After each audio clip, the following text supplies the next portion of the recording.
Good afternoon, everyone. My name is Emlyn. I was comparing a little bit yesterday. I was part of the committee in setting this conference up, and I've been having a fantastic conference so far. And today, I'm talking about a topic that's in my problem domain. I'm a pharmacologist, and I'm directly involved in doing preclinical and clinical drug discovery. Today, I'm going to lead you through some of the problems that require computational attention, and also make a case for Python and its use in this particular sector. The first thing that I wanted to outline is that it's a really big part of the UK economy. We actually get a trade surplus from pharmaceutical and chemical activities to the tune of about $5 billion a year. As a global trade, it's some $250 billion industry. And in terms of spend on R&D budgets here in the UK, this was somewhat wrong when I put it in my original slide, but we spend about a third of the UK's R&D budget, if you added it all together, goes onto pharmaceutical research. There's a lot of money that's spent in finding new drugs. And then as a job sector, we are predominantly made up of scientists and engineers. It's a heavily technical area. This pie chart simply gives you an idea of roughly how that split occurs. The objectives of the talk are to introduce you to preclinical clinical drug discovery. It is quite unlikely that any of you are involved in preclinical clinical drug discovery. Is that correct? Can I have any hands of anyone who is actually actively involved? Fantastic. So there we are. So about 1%. And I'm going to demonstrate some of those computational aspects. My role became to be the systems architect, effectively, for the company, involved in collecting data, storing data, processing it, and making reports out of it. I know exactly how I'd like my analysis to occur, and I learned software programming in order to be able to do that. And the case that I'm trying to make is that for Python to be used in this particular domain, it broadly isn't used in this domain. And I shall hopefully point out why it isn't. There isn't a particularly good reason why it is not used, but I shall explain that later. So preclinical drug discovery, unlike things that you'll probably see when you see topics on a technical computational nature, mostly focus on the early part, finding chemical structures, doing simulations with those, very, very low-level stuff before we have any idea of what the drug is in the first place. But preclinical drug discovery is focusing on testing the drug inside of cells and mammals. It is a somewhat dirty industry, perhaps. I know that in creating software and the rest of it, we live in a very sort of sterile, hygienic sort of environment where we just can work at our computer and everything's lovely and abstract and the rest of it. My personal area is finding out whether a drug actually works inside of a living organism. And the two things we want to know is whether a drug actually works, and we call that efficacy. It's an idea of how long does it take for the drug to start working, how long does it last for, where does it focus on, is it better than my competitor's drug, those sorts of questions. And the other second thing we're concerned with is toxicity. Does the drug have an acceptable adverse side effects? It's a simple truth that all drugs have side effects, merely because the way that chemicals work inside of an organism is a careful balance, usually between one or two or many various outcomes. It's to the point that there is a principle within pharmacology of dosis sola facit venenum, which is simply only the dose determines the poison. In fact, you won't be able to actually pass a drug, I'm quite sure, with the FDA or the MHRA unless you demonstrate it has some side effect. Because it's as straightforward as there isn't a drug on the planet that doesn't have a side effect. It's a straightforward, inadvertible fact. So the pharmaceutical case for using Python is in the stages of doing signal analysis and classification. This is classically an area where we do a lot of work with MATLAB Simulink. It's very much the dominant tool chain for using that. Python, as I'll come to show you, is more than capable of doing these things. It's just not used so often. And the one that I'll be distributing is to do with ECG, and I'll explain that a bit later. The other part is statistical analysis of clinical data sets. Clinical data sets and statistical analysis in pharmacology is mostly done by using SAS. That tends to be the dominant thing. We are very large industrial users. We use SAS because that's what big industrial users use. And then the last thing is documentation according to regulated ontologies. And an ontology is nothing more than a controlled set of terminology for describing things in your particular domain, such that blood pressure, we would have an ontology for systolic blood pressure. That's an ontology for saying what is the maximum blood pressure in a given beat of your heart. So the first thing I'm going to talk about is ECG analysis. How do you do that with Python? Well, the case that we had was that we have this particular drug that we've developed up to phase 2. So we've shown it does something, we've shown it works at a dose, we've shown some toxic side effects. They're not as bad as the actual therapeutic effect, so it's a drug. And we're very excited about it. We're basically waiting for this thing to become acquired, because what we don't want to do is go on to then develop it, because we're a biotech company. We're not a big pharmaceutical company. The drug itself demonstrated a hERG blockade. And hERG is a gene. It stands for human etheragogo gene, which of course means absolutely nothing. Etheragogo means that if you give a fruit fly that doesn't have this gene, ether, it goes nuts. And it simply means that it is not obvious what it actually does, but ergo, a blockade of hERG leads to a block of the inward rectifying potassium current. Now you need this thing on every single beat of your heart. What it does is it rectifies the potential of your heart with every beat. I'll show you a little graphic in a minute to explain exactly what I mean by that, but that's the thing that often gets blocked. And the blockade of that causes an elongation in between two particular fiducial points on the ECG, which we can measure, and we can use it as a predictive indicator of whether a drug's going to cause cardiac toxicity. A prolonged QT can lead to this particular event called tassage de points, which is French for twisting at the points, which is a fatal ventricular arrhythmia. You die in about 2 minutes if you have that. The ECG is a continuous periodic waveform. And if you were choosing a biosignal to analyse, ECG is about sort of grade 2. It's kind of intermediate level sort of biosignals. The easiest one, if you fancied analysing a biosignal, would probably be a blood pressure, which is just a sine wave that goes high when your heart is just pumped and the pressure is high, and low when the heart is sucking the blood back in. An ECG can be broken down into its periodic components, and there are a number of markers on that ECG that we're interested in. The ones that I have mentioned is this interval between the Q and the T. Now, it doesn't necessarily, there isn't a hard and fast rule as to which people use, but most people will use the peak of the Q and the peak of the T, because it's a clear marker to use. The trick here, this is an idealized, stylized ECG, is this baseline can wobble around, and the hardest thing is trying to work out exactly when this T peak finished. As I mentioned earlier, this is how the ECG relates to the electroactivity of your heart. This is a GIF from Wikipedia, and when it gets back to the original, I'll explain it.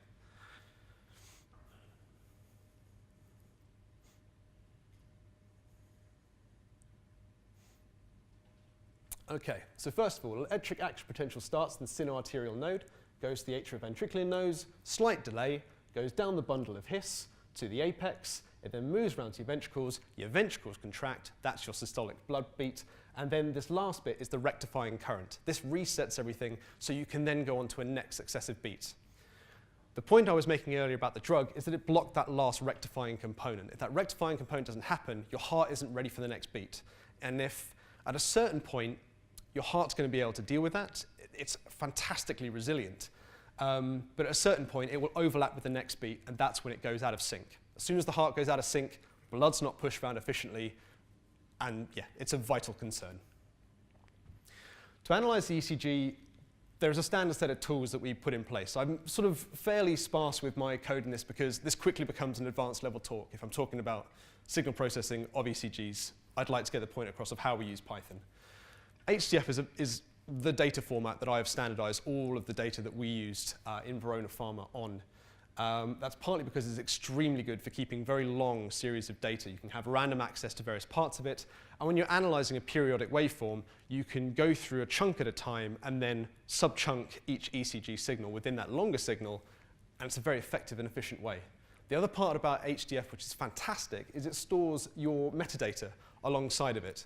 And being able to keep your data and your metadata indelibly bound together is particularly important. So once you've managed to get your data and you've got it in, smoothing becomes the next larger point. I haven't gone on to describe smoothing methods because there are so many, and it really depends on what you're trying to look for. Broadly, what you're trying to do is remove the lower frequency components. There'll be a baseline drift.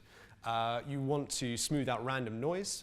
After all, you're measuring the ECG by putting sensors on somebody's chest. They're going to be picking up electrical signals that are coming from around them, from static electricity from their clothes. And smoothing can be used to get you to a nice, clean ECG. The ECG I showed you back here has been smoothed somewhat. You can see there is some quantization noise in that there are a few sort of square peaks on it, but that's a largely smooth signal. Otherwise, you'd see lots of noise. The next part is how you find the R peak. So let me quickly take you back here. The R peak is this very large one in the middle. This is the easiest thing to find on the ECG. And to do that, I do it with a really simple method. I say that the R peak is going to be at least 90% above the main line of the signal when you move a window through the signal. I've condensed this down to be using a method called find peaks. And the way that it does it, it is simply windows along the signal. And when it gets to the threshold, it continues along until it goes below the threshold. You have 2 points, which define the peak must be somewhere in between that. I do a quadratic interpolation. I draw a nice curve. And the maximum point of that curve is the peak of my R peak. And that works pretty well. That's like 96%, 98% effective at doing it. There is a whole conference dedicated to how well you can analyze the ECG. If you're really interested in ECGs, I recommend looking at the Computing in Cardiology conference series. They know a great deal about how to get 99%, 99.999%, etc., etc. Once you've got your R peak, you can then scan backwards to find the Q peak, and then you can scan forwards to find the T peak. And that's effectively how I find it.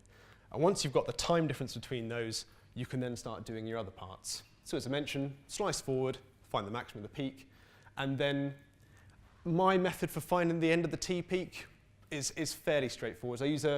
I find the T peak and then regression down, and when it meets the baseline, I consider that to be the T end peak. As I say, there is a whole body of literature devoted to trying to find the end of that T peak. But at the very least, as long as you can get some measure of it, this makes it a lot easier to measure a very long ECG trace. The last thing we have to do is we have to correct the QT for the heart rate, because that ECG is going to contract and expand as your heart rate goes faster and slower. The QT rate, that difference between that Q and that T peak, is going to change in a curvilinear relationship. And this is the one noted here. So it goes as this is as the heart rate increases, your QT shortens. Sorry, that's the time. So yeah, as it shortens, the QT shortens, and it's in this particular relationship. And what we do is we correct one for the other. And traditionally how this was done is by simply taking the square root of the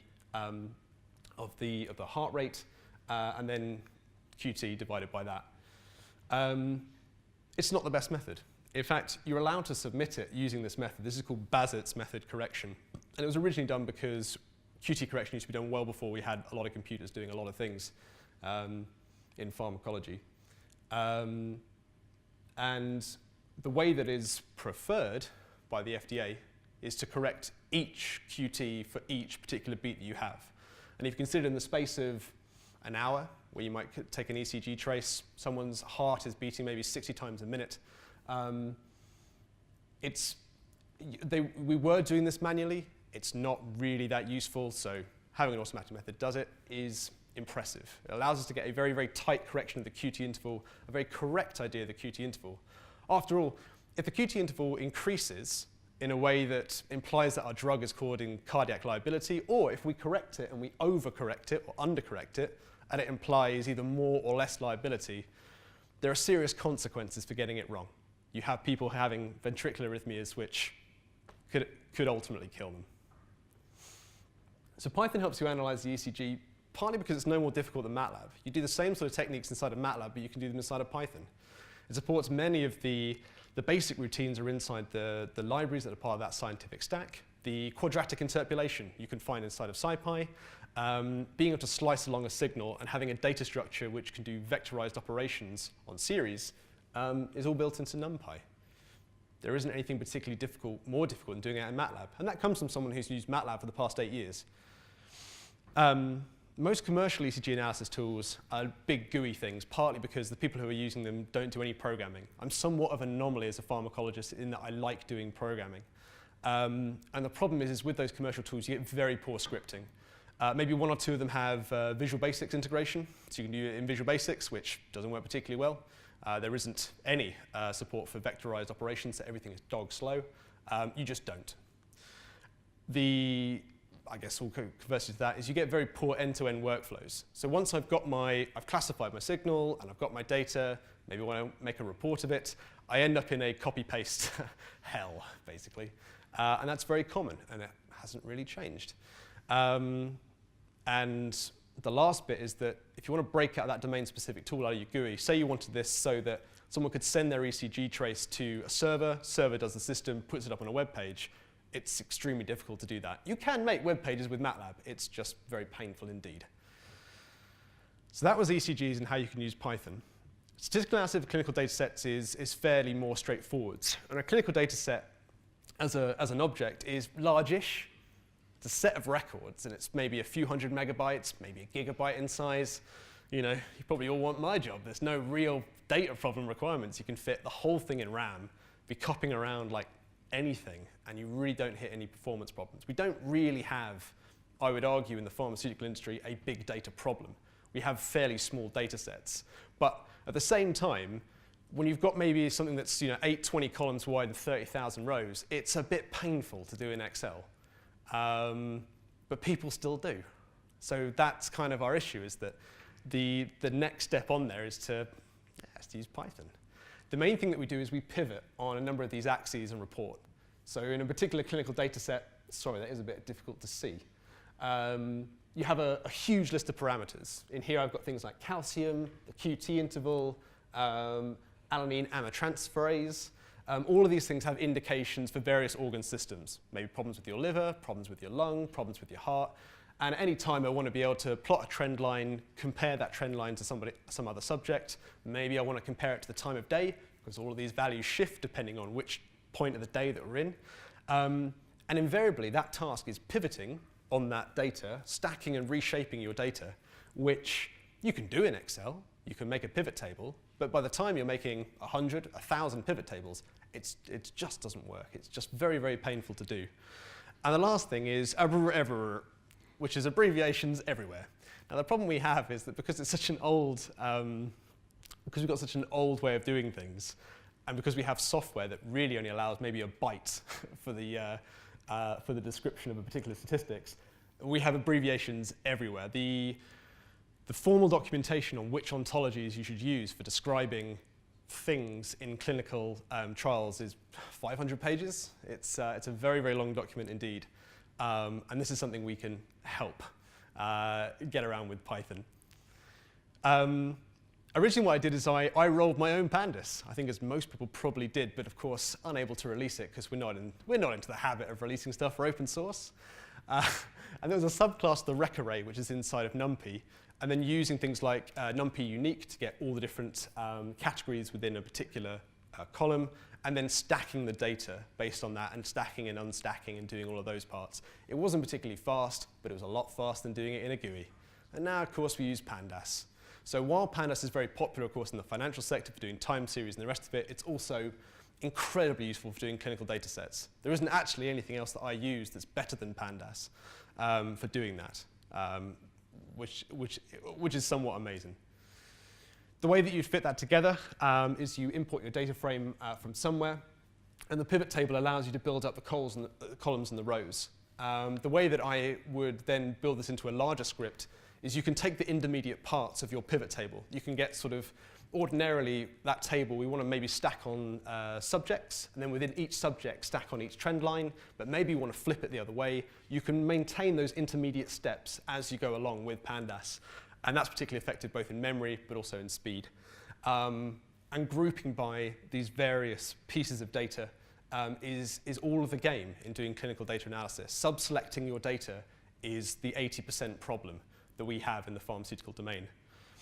The abbreviations everywhere, or otherwise known as clinical ontologies, as we call it, is you get used to after a while. In many ways, what you're paying for when you buy a pharmaceutical statistical programmer is they're familiar with all these various ways of abbreviating things. And it kind of offends Pythonistas, and it offends me, is because it's just very implicit. It's very hard to see what's going on because they'll abbreviate a sentence, start time of blood pressure after calibration, and it'll be SBA, SBA-B. Right. there's no way of understanding it. And the way that we just use Python is, and I know this is simple, like dictionary map those ontologies to a formal description of it, but you just don't have that when you're doing it in other systems. They don't, this idea of having that as part of their REPL method. So the dunder REPL method is just phenomenal for us to use because you can put all those information inside of it, have a small function that says describe, or in fact in IPython you can overload the question mark. When you want to write a particular function in IPython and you're not sure what the parameters are, you can suffix it with a question mark and it tells you what it is. And that's basically what I did for us. So you'd have all these statistics, all these abbreviations, you do that and it would say this is used like that, and a description of the parameter as you were doing it interactively. Amazingly quick, much quicker than reading a PDF that has them all listed. So it helps you because, as I mentioned, clinical data sets are just a little bit too large for Excel. They're just on the border, and most people just put up with it. We're not in a big data, even medium data size problem. So no one has the impetus to learn those additional skills. But at the same time, if we took on our burden of using something with just a little bit of programming, this task becomes a great deal easier. It's a fully fledged programming language, but at the same time it's got the REPL, which is fantastic for the interactive analysis, and the easy syntax. The syntax is as easy as MATLAB, and that's very important for those who work in sciences who we're not programmers. We use programming as a means to an end, a little bit as Gail sort of illustrated this morning. But having a fluidity and ease of syntax is very, very important. It's what makes Python a compelling toolkit for biological and pharmaceutical scientists. It limits the sprawl of spreadsheets, because the way that we would get around this is we would save the intermediate pivot table in a different sheet or in a different Excel document, and it gets out of hand very, very quickly. But that's what we do. And this is actually if you were doing a startup and you wanted to do this in the pharmaceutical sector, having a way of rationalizing Excel spreadsheets that have been sprawled because we don't use programming languages, you'd make a lot of money, because that is a big part of the problem, is how we store it, and how the fact that none of us in pharmaceuticals and pharmacology get taught about data structures and taught about how to organize our data, and because things have shifted so quickly to being so heavily data-driven and computational based, we have this morass of unstructured, problematic data. And the last part is that stats model part, integrating with scikits, is that I used to clean up my data in Python, move into something like R to do my analysis, or move into SAS to do it. But if everything's integrated together, then the tool chain can flow end to end, and that's enormous for being able to get efficiencies. The last part of my talk is talking about documentation according to these regulated ontologies, this regulated way of talking about what we're talking about. Very self-didactic. And I did that by converting the documents to Sphinx. Now, most of you probably use Sphinx for documenting code projects, but it's phenomenal for documenting a submission that I would submit to the FDA or the MHRA to register a new drug to be used on the market. And the way that I did this was converting Word to HTML. That was a fairly rigid format I could use. Cleaning the HTML elements using HTML tidy and various associated toolboxes. LXML was very useful for being able to work with that. Using Pandoc to convert it to REST, and then generating contents from using a folder structure, because the folder structure itself worked quite well for doing this with my colleagues. To point out how our documentation fits together, we have these documents which will have these big triangles of how data should be organized and logged and categorized. And regulatory submissions must all follow that format. They follow this thing called the Common Technical Document, which is a really stupid name for the document in the first place, because that's so generic. You wouldn't know that was based on a drug submission. And Sphinx has these role names, which is nothing more than a variable, a parameter that you can embed inside the documentation. But in terms of having something that's visible, but you can use to parameterize parts of your document, it's just phenomenal. So you can hook that into the build process, which is the next part of Sphinx, is that as far as large document compiling services go, Sphinx is about as easy as it is to understand. I had originally started building a system in LaTeX, which would generate it, and you'd use a simple markup to generate the thing you wanted. And Sphinx is the only one that I know of hooking in my custom bit of code to make this work better for a drug submission that was easy enough for me to do. It's really rapid to make work. The features for pharma is that we have multiple targets. When we submit our document, it's a very large PDF document. I give it on a CD to the MHRA building here in London. It's as old school as that. But at the same time, we have an intranet where we observe all this stuff. So having it so that you could target HTML was brilliant for being able to show possible licensees, our documentation. It's very easy just to fragment off a part of the document and sandbox it just for them. Because at the same time, our industry is entirely based on intellectual property. We only let out a certain amount of information to our either regulatory agencies or our competitors, because without that, they could very easily build products to compete against us. So that is partly the mindset of our industry. It's searchable, it's hyperlinked, which is just great for being able to look through it. And as I mentioned, the role names help you add in regulatory requirements into your documentation very simply. It's important that you can customize Sphinx to your domain. And the last part is that directives control the repetitive macro content. So if I want to pull things in, run a script which redacts certain things. So one of the key words when you're writing a document in life sciences is the word significant. This finding was significant according to this p-value. And what we had there is a directive that would search through and check of where significant was used and whether we were using it, which context it was being used in, because those are the words that an analyst or a competitor will pick up on to see which parts it is effective on. So the last bit of the talk is what's holding Python back. It has compelling use cases. I could go on for a day talking about stuff that you could use Python for in pharmaceutical industries. And the main parts is, I think it can be summed up in this one sentence. It's inertia, regulation, having someone to blame.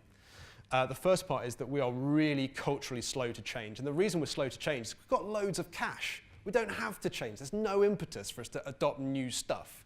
We're also, because of that slowness, we love stuff that costs a lot of money. You know, a SaaS license is like $3,000 for a single, user license. We love throwing thousands of pounds at software. And we silo ourselves into our industry. I invited a number of members from my pharmaceutical colleagues, and they don't come along to a conference that isn't pharma, this, drug discovery, that, because we see ourselves in our own particular bubble. And we have the means to remain in that bubble. This concept of simplicity is that we all use Office documents. Everything's written in Word, done in Excel. So of course we use SharePoint as our CMS for keeping everything. And SharePoint's a dog to try and program against, having spent a few years writing against it, compared to what you can do in Python. Regulated companies want regulated solutions. So if your company isn't selling a piece of software that says, we are compliant with 21 CFR Part 11, we don't care. There is nothing. And it is nothing more than maybe a few test cases, maybe a statement of quality that says, this is, I, the company, say that this is a tested piece of software. And unless you're talking semantically in our bubble, we don't listen. And then liability and legal conformity largely holds us back from doing open source stuff that's involved in critical decision making. We can use it for doing prototyping, for doing tests, but we rewrite the stuff into Java, and we use Oracle's life science framework to build it in, and it's rubbish. It doesn't do anything that you can't already do in Python.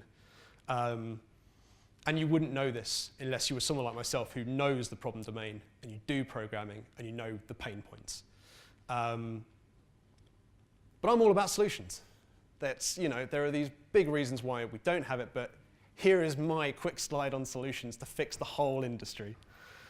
The first part is a bit of social engineering. We're just terrible at listening to new developments, new technologies, and the rest of it. We have it to be packed up and sold to us exactly how we want it, or we don't listen. The best part is probably to target biotechs rather than big pharma. The way that the industry is structured is that we have these smaller groups we call biotech firms. They maybe have one product that they're developing, and if it succeeds, maybe they become a big pharmaceutical company, maybe they get acquired. They are the equivalent of a startup company in the biotech, in the pharmaceutical sphere. They're much easier to move around. I worked for a biotech and I was allowed to do whatever I liked because I was a one-man development team.